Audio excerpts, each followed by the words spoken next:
Mkoa wa Morogoro unajivunia sana sana sana sana kuwa ni kinara katika masuala ya haki za kina mama na uwezeshaji wa kina mama.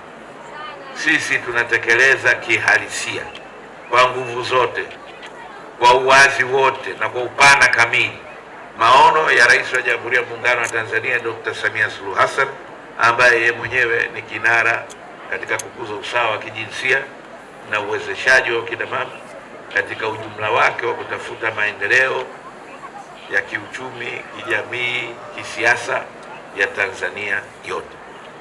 Kauli mbiu ya mwaka huu 2026 inasema haki na usawa kwa wanawake na wasichana, msingi jumuishi kufikia dira ya 2050. Na naamini kwamba taasisi ya mahakama nayo ina maeneo yake ambayo inazungumzia kwa upana masuala ya haki zilizopo na upana wa uwezo na access ya kisheria kwa Watanzania wote na hususan wakina mama. Lakini kuna haki ya kumiliki ardhi. Hii haki muhimu sana, na mara nyingi tunaiona na bado naisikia ipo kwenye maeneo mengine. Mtu amekufa, alikuwa na shamba lake, sijui alikuwa na ardhi zake, wanakuja watu hata hawamo. Yule bwana ana watoto, ana wake, lakini anakuja watu hawamo, wanakuja kumiliki kila kitu. Wanasema huyu mwanamke hamiliki, tukimpa ardhi ya mume wake ataolewa, alafu atakuja kuchukua lijamaa lingine huko. Imehusu nini? Wewe mke wako akifa, mbona unaoa mke mwingine? Kweli si kweli? Tuseme au tuache? Maana naona mnaogopa. Achwa mjane, unamaliza eda, yanakuja mijamaa yanachukua kila kitu, yanakuacha hapo, eti urudi kwenu. Urudi kwenu wapi? Ulishapoteza miaka 20 na jamaa, unarudi kwa nani? No, tuzungumze maneno ya kweli. Unarudi kwa nani? Alafu kuna watu watendaji wa serikali, watendaji wa kijiji wanayaona haya mambo, wana haki ya Mungu nasema. Na hapa kwa jina Mwenyezi Mungu na saumu hii nimefunga.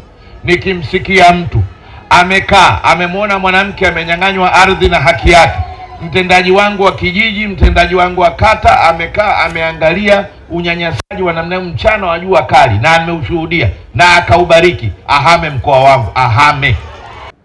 Katika mkoa wetu wa Morogoro tumeunda majukwaa ya uwezeshaji wa wanawake kiuchumi 775 na wanachama 1015. Walionufaika na mikopo hiyo ni wanawake 8248,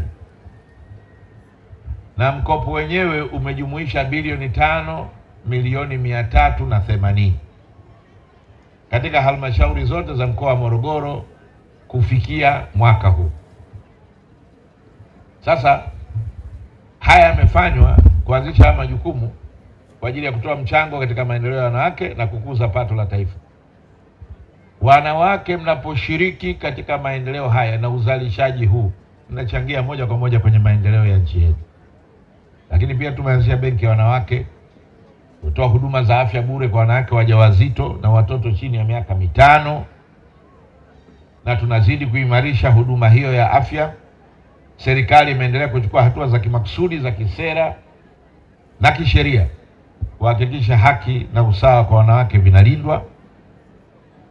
Haki hizi ni katika pia usawa wa kumiliki mali, kupata elimu. Huruhusiwi kunyimwa elimu. Wazazi wako hawaruhusu. Nyinyi wanawake wa baba wenzangu, watoto, huwezi kumfungia mtoto ndani ukamnyima elimu kwa sababu ni mtoto wa kike, ukasema nyi watoto wa kiume nendeni shule, lakini huyu asubiri kuolewa. Hakuna kitu kama hicho. Naomba wanawake, mnavyokwenda mbele, muangalie nafasi yenu katika maendeleo ya kitaifa, ya kiuchumi, ya kijamii ya Tanzania yetu tunavyokwenda mbele. Katika kufanya hivyo, manake muangalie nafasi yenu. Nini, sehemu gani mliposimama kwenye nguvu, ili hapo ndio ije uwezeshaji, hapo ndio ije mikopo, hapo ndio uje msaada wa kitaalamu. Wanawake mjipange katika vikundi. muweze kupata zana za kisasa, matrekta, teknolojia za umwagiliaji na nini. Haziwezi kwenda kwa mtu mmoja mmoja. Morogoro peke yake tuko 4 milioni, lakini kikaa kwenye kikundi wa kina mama 20 mnasema tuna maeneo haya, tunataka tulime karafuu, tunataka tulime kokoa, tunataka tulime sijui maparachichi ya avocado, tunataka mkopo, tunataka nini. Bado Morogoro ndio mkoa mwandamizi wa kilimo, ambao ndio mkoa ambao unaongoza katika mapinduzi ya kilimo Tanzania. Na kuombeni wanawake, muangalie namna mtakavyoshiriki katika mageuzi haya. Tumie nafasi hii na hata kidogo tusirudi nyuma. Tunao mchango mkubwa, na kwamba jukumu la kufika kule nchi inakotakiwa kufika ni la kwetu sisi, sawa kabisa na kama lilivyo jukumu kwa watu wengine wote. Kidogo tuondoke kuwa sisi kila siku tunajiambia kwamba ni victims. Sisi sio victims. Sisi sio victims. Actually sisi we are winners. Nani kasema sisi ni victims? Why tunajitia unyonge na kusema sisi we are victims? We are not. Hakuna jambo linaloweza kufanyika bila sisi. Tunaona kila sehemu ambazo zote sisi tumeshika ni imara na zinafanyika vizuri, na niwaase tuondoke kabisa katika hiyo dhana. Tuna nafasi nyingi sana ambazo sasa hivi tumepewa kutukomboa kiuchumi, kielimu, hata kimaarifa. Basi badala ya kutumia yale mazoea ya kujiona kwamba sisi ni victims na tukatae hiyo dhana, always tuwe sisi ni washindi na tutumie vizuri hizo nafasi tulizopewa kwa faida yetu.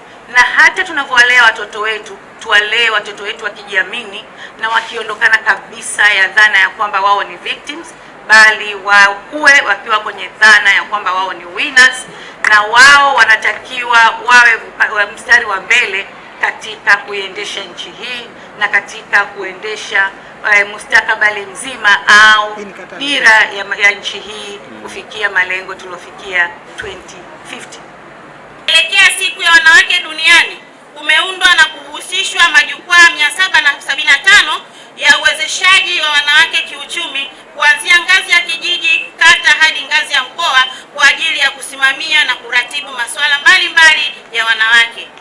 Ndugu mgeni rasmi, kupitia dawati la uwezeshaji wananchi na kupunguza umaskini, takribani wanawake 8248 wameweza kupata mikopo yenye thamani ya shilingi bilioni 5,382,423,588 kupitia vikundi vyao.